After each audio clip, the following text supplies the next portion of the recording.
My mother asked me if I'd gone too far, but she doesn't know the truth. She doesn't know the call they made about my daughter's school. She doesn't know what I'm willing to do next. It was supposed to be my birthday dinner. A peaceful night. A little celebration. Instead, it turned into one of those moments that sears itself into your memory like a scar you can't cover up.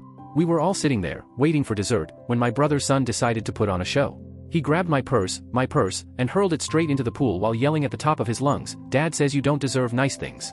And just when I thought maybe, just maybe, someone would step in, his mother, my sister-in-law, started laughing so hard she actually had tears rolling down her face. My brother? He didn't even flinch. He just sat there like this was perfectly acceptable. I didn't cry. I didn't yell. I just forced a smile, stood up, and walked out with my daughter. But inside? My chest felt like it was being crushed. That was the moment my own family ruined my birthday. My name's Nicole. I'm 36, divorced, living just outside Denver in a quiet suburb where drama usually stays on TV, not in my dining room. I've got a daughter, Hannah, my whole world. Life isn't luxurious, but I fought to make it stable. That night, all I wanted was a nice dinner with family. No fireworks, no chaos. Just food, laughter, and maybe a piece of cake with my kid. Instead, I got humiliated in public by a child who thinks disrespect is some kind of personality trait. The restaurant wasn't even fancy. I'd picked it weeks before. Outdoor seating under soft string lights, warm air, enough room for the kids to move around without wrecking other people's meals. Hannah was glowing. She had dressed up a little, so proud to finally try creme brulee after begging me about it for days. Then Josh and Tessa arrived. Late, of course. And their son Logan burst in like a storm cloud, screaming that he hated the place before he even sat down. Tessa gave me a smile so fake it could have been printed on cardboard. Josh muttered something that passed for hello and immediately ordered a double whiskey. Logan started climbing on chairs, sticking his hands in the breadbasket, grabbing whatever he wanted. And what did his parents say? Just one thing, go play. That was it. Everyone else? My parents stared down at their glasses like maybe the answer to life was written at the bottom. My cousins avoided eye contact, chit-chatting about anything but what was happening right in front of us. Like this circus was just normal. Like this was the price we paid for being around Josh's family. And then came the cake. Just a little slice, a candle, nothing I asked for. It was the restaurant's tradition. Everyone clapped politely. I smiled, because what else do you do when you're trying to keep the peace? But that's when Logan made his move. He darted behind me, yanked my purse off the chair, and sprinted toward the pool. He paused, looked me dead in the eye, and shouted for the entire patio to hear, "Dad says you don't deserve nice things." Then, splash. My purse disappeared under the water. Tessa cackled so loud she had to cover her face. Josh stared straight ahead like nothing had happened. Nobody told Logan to stop. Nobody made him apologize. My parents stayed frozen. Hannah's big brown eyes filled with confusion, and worse, fear. And the rest of my family? Silent. Like they were part of some cruel audience waiting for the next act. That was it for me. No speech. No meltdown. Just quiet. I grabbed my phone, took Hannah's hand, and walked out. I ignored the calls that night. Let the messages pile up. I wanted them to sit in the silence, to feel it. But what they didn't know, and what I'd never said, was that I'd been carrying them for years. For 2 whole years, I'd been paying Josh's rent. $1,600 a month. Never missed a payment. On top of that, I had also been covering his car loan because he swore it was just for a few months. So when I got home, still burning from that humiliation, I opened my banking app. And with 2 taps, I ended it. Canceled the rent payment. Stopped the car loan autopay. Just like that, their safety net was gone. The next morning, at exactly 9:05 a.m., my phone lit up. It was Josh. I didn't answer.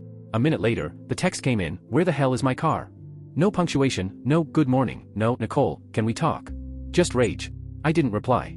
But I did take a little drive later, past his house. His driveway was empty. And honestly, that was only the beginning. Josh didn't stop. Not that day, not the next. My phone buzzed nonstop, voicemails, texts, even emails. At first, he sounded confused. Then angry. And eventually, desperate. But never once, not once, did the word sorry cross his lips. Instead, he sent me play-by-plays of his unraveling life. He said the towing company told him his car had been repossessed at 8:45 a.m.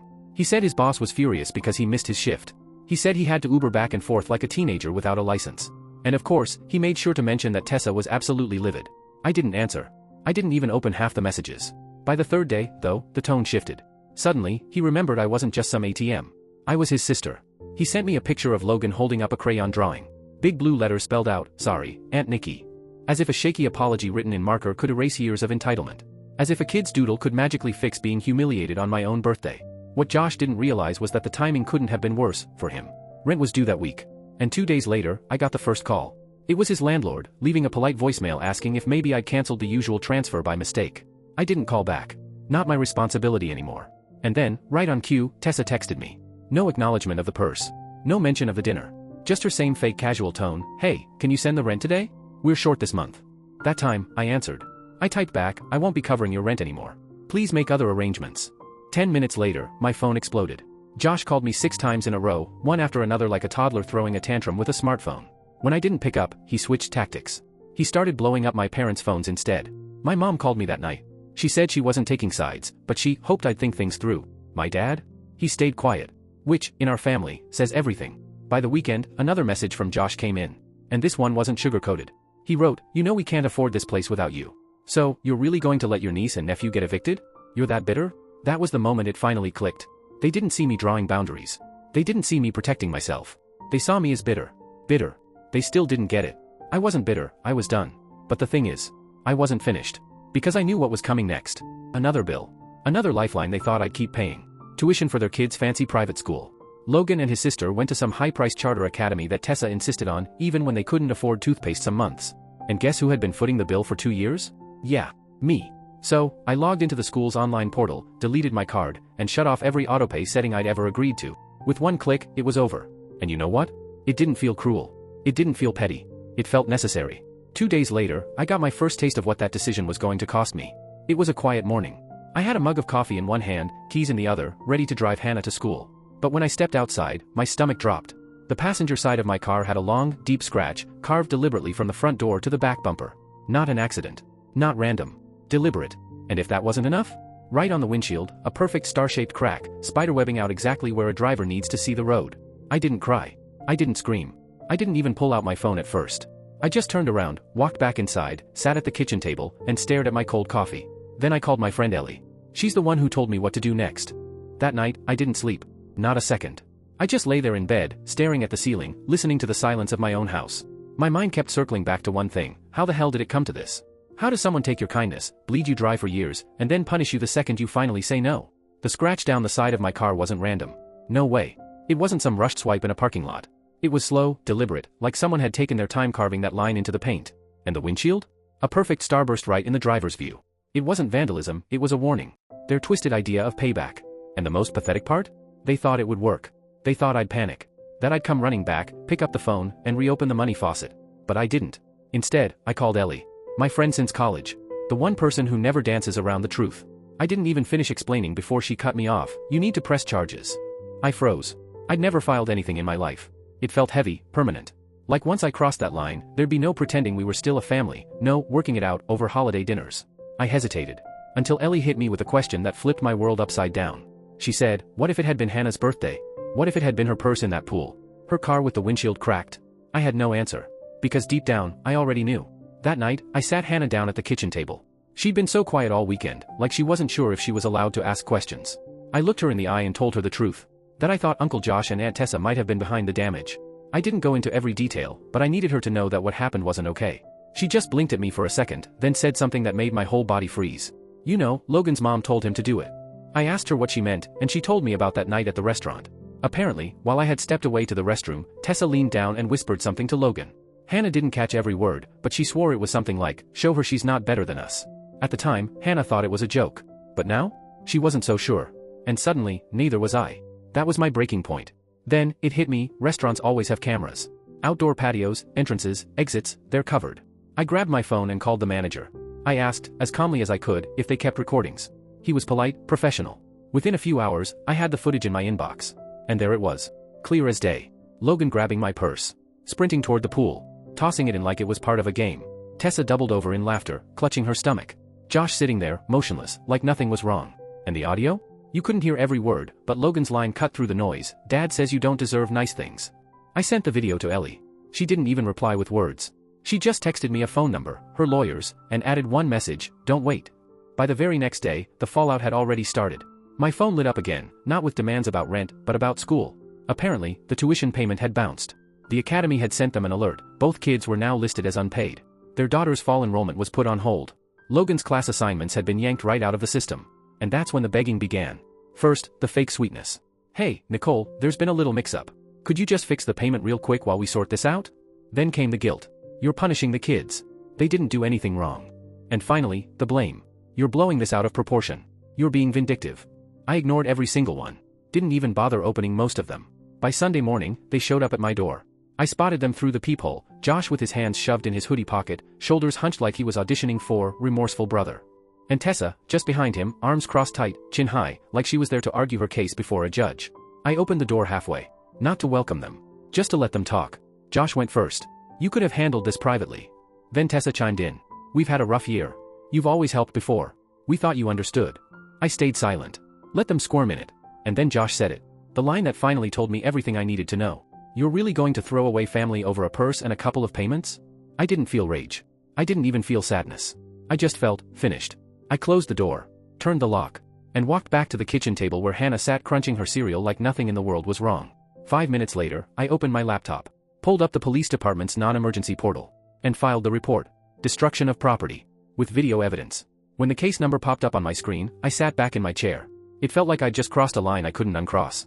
But it also felt like, for the first time in years, I was standing up for myself. This wasn't just about the purse, or the scratch, or the windshield. This was about every single thing they had drained from me while pretending they were entitled to it. I submitted everything, the restaurant footage, the photos of my car, all of it. I expected to wait. Maybe get a call from an officer sometime next week. Instead, I got a knock on my door that very evening.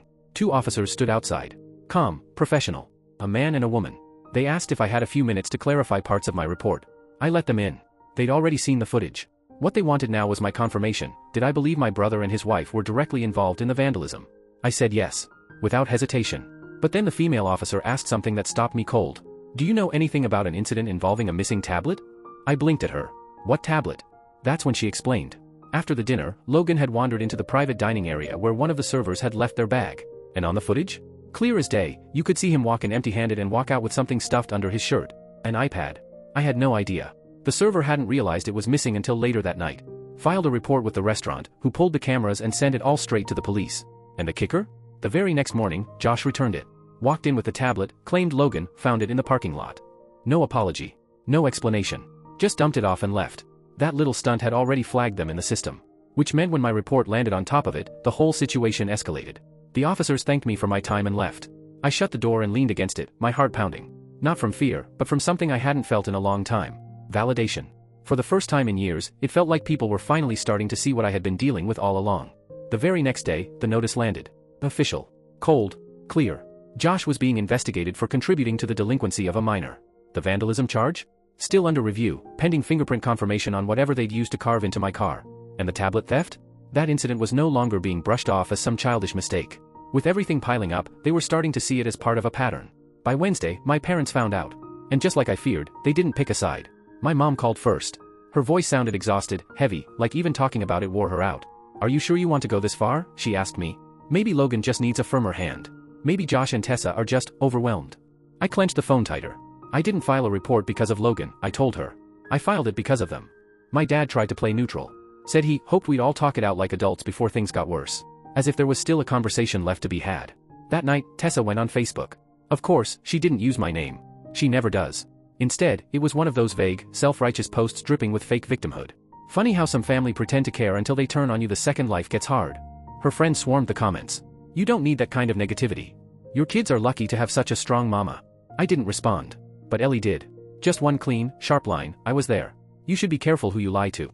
It was the first time I smiled all week. But the smile didn't last. The very next morning, I got a text from Hannah's school. The front office wanted to alert me, someone had called pretending to be me. They'd asked about Hannah's schedule. What time she usually got picked up. Who normally collected her after class. The school didn't give them anything, thank God. But they flagged the call and recorded it. When they forwarded me the audio, I sat at my kitchen table, coffee untouched, Hannah's backpack by the door, and hit play on speaker. The voice wasn't mine. It was syrupy sweet, fake concerned, trying way too hard to sound like a mom just checking in. But underneath the act, I recognized it instantly. It was Tessa. She didn't even bother to mask it much. Just enough so she could deny it later. But the tone, the cadence, that breathy little lilt she always used when she was trying to sound polite, it was her. That was it. That was the line. I could stomach the insults. I could live with the financial betrayal. I could even grit my teeth through a keyed car and a cracked windshield. But this? Trying to worm her way into my daughter's school life, my daughter's safety? That changed everything. I called Ellie first. She didn't hesitate. Report it. Now. Not tomorrow. Not when you're calmer. Now. So I did. I called the detective on my case. He picked up immediately. I forwarded the voicemail, explained the context, and within an hour, I had an emergency restraining order in my hands. Tessa was legally prohibited from contacting me, from contacting Hannah, from coming within 200 feet of Hannah's school. The charges? Attempted impersonation, harassment, and malicious intent involving a minor. It was serious. Exactly the kind of serious I had avoided for years. And it should have ended there. But of course, it didn't. The very next day, Josh showed up at my house. No text. No call. No warning. Just there. Standing on my front porch like this was some casual visit, like everything was fine. He didn't bring Logan. He didn't bring Tessa. And he wasn't angry. He wasn't even desperate. He looked like a man who had lost control of his own mess and was now sifting through the rubble, trying to find one familiar piece of it to cling to. I cracked the door open just enough to step outside. I wasn't about to let him into my home. Not anymore. Not after everything. He met my eyes and started talking. Said things had gotten out of hand. That their landlord had already filed eviction paperwork. That both kids had been officially pulled from school. That Tessa wasn't doing well. And then he said he just wanted things to go back to how they used to be. I stopped him right there. I reminded him how it used to be actually looked like. Me covering his rent month after month. Me paying his car loan because he didn't. Me scrambling to cover tuition deadlines he ignored. And then I reminded him of that night, my birthday, when his son humiliated me in front of an entire restaurant while his wife laughed until she cried and he sat there in silence. And that's when he said it. She just wanted you to feel what it's like when someone takes something from you. For a second, I couldn't even breathe. I just stared at him. That was the moment I knew. There was no saving this. No family meeting. No heart-to-heart. No apology waiting around the corner. He really thought they were the victims. He really believed my boundaries were cruelty. That me cutting off their endless lifeline was some act of vengeance instead of survival. I told him to leave. To never come back. Not for a second. I gave him 5 seconds to get off my porch before I called the police. He turned and walked away. No fight. No goodbye. Just gone. That evening, I needed air. I needed normal. So, I took Hannah out for ice cream. We sat in a little corner booth, and she ate her cone in silence at first, slowly, eyes drifting around the shop like her mind was miles away. Then, after a long pause, she asked softly, "Are we ever going to see them again?" I looked at her. Shook my head. I didn't even need to say it. She already knew the answer. The very next morning, the detective called. His voice was steady, clipped, professional. They had something back from forensics. The scratches on my car? They'd been made with a house key. The kind typically used for front doors. And the prints lifted from the gas cap? A perfect match. To one person.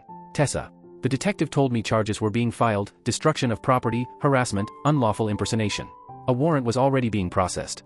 And just like that, all the silence I'd been keeping, the silence I thought was me showing grace, shifted. It wasn't grace anymore. It was evidence. The day the warrant went active, my phone rang. It was my mom. She didn't ask how I was holding up. She didn't ask how Hannah was doing.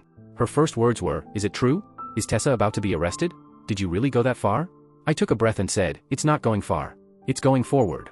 She let out this long, heavy sigh, the kind mothers think still carries weight, even when you're 36 years old and long past being grounded. She told me she didn't want to take sides, that this whole thing had gone too far, that maybe there was a better way to handle it privately. I asked her what part of this she thought was private. The purse tossed into the pool on my birthday? My car scratched like a canvas? The phone call to Hannah's school, using my name to fish for her schedule? Silence. She didn't answer. I didn't bother calling my dad. I already knew what he'd say. Family's complicated. Forgiveness matters.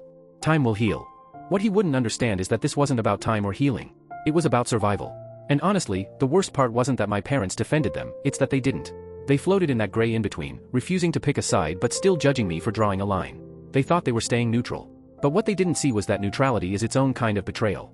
Ellie was the only one who never wavered. She sat beside me when I filed for long-term restraining orders. She came with me when I met with the DA to go over every detail of the case. And the night I got the call, when the officer confirmed that Tessa had been booked and released with a court date, Ellie showed up at my house with pizza. She didn't press for details. She didn't make me rehash it. She just sat with me and Hannah on the couch, watching a movie, reminding me that normal life still existed somewhere beyond the chaos. Josh tried one last time. One final text, "Hope you're proud. You ruined our family." I didn't reply. Not because I was being petty. But because I wasn't going to defend myself to someone who had never once defended me. I blocked his number. And a week later, I changed mine. The hardest part came after. Sitting Hannah down at the kitchen table, looking her in the eye, and explaining everything. She had witnessed most of it, the purse, the fights, the car, but she deserved the full truth. She deserved to know why we wouldn't be going to holidays at Grandma's anymore. Why birthday parties wouldn't include Logan. Why the things that used to feel normal were gone for good. She didn't cry. She didn't argue. She just looked at me and asked quietly, "So, it's really over, isn't it?" I held her hand, and I told her the only honest answer I had. Yes, it is. I don't know what's going to happen to Josh and Tessa. I've heard rumors, they had to move out of the apartment. The school didn't take the kids back. Tessa's looking at fines, maybe worse. But I've stayed out of it. Blocked, deleted, cleared the slate. And the strange thing is, it doesn't feel like revenge. It feels like release. This year, I didn't plan a birthday dinner. No reservations, no family tables, no pretending. Instead, Hannah and I drove up to the mountains for the weekend. Just the two of us. She picked the playlist, I let her eat ice cream for breakfast one morning, and we laughed until our cheeks hurt. Other times, we just sat in the quiet, listening to the wind in the trees. For the first time in a long, long time, I felt like I actually had something worth celebrating again. Sometimes, though, I catch myself remembering the old days. Holidays when Josh would make everyone laugh at Thanksgiving. The way we'd all sit around the table playing board games after dinner, before everything twisted. Before the taking started. Before it became normal to bleed myself dry for the people I loved. I don't miss them. But I miss the version of them I thought I knew. Hannah's different now too. A little quieter. A little more careful about who she trusts. And while I hate that she had to witness all of this, I'm proud of her. Proud of how she stood by me, even when none of it made sense. I think she understands now, sometimes protecting peace means walking away from people who live in chaos. And sometimes, the hardest part isn't cutting someone off. It's realizing they were never really holding on to you in the first place. In the end, it wasn't about winning. It was about finally stopping the losing.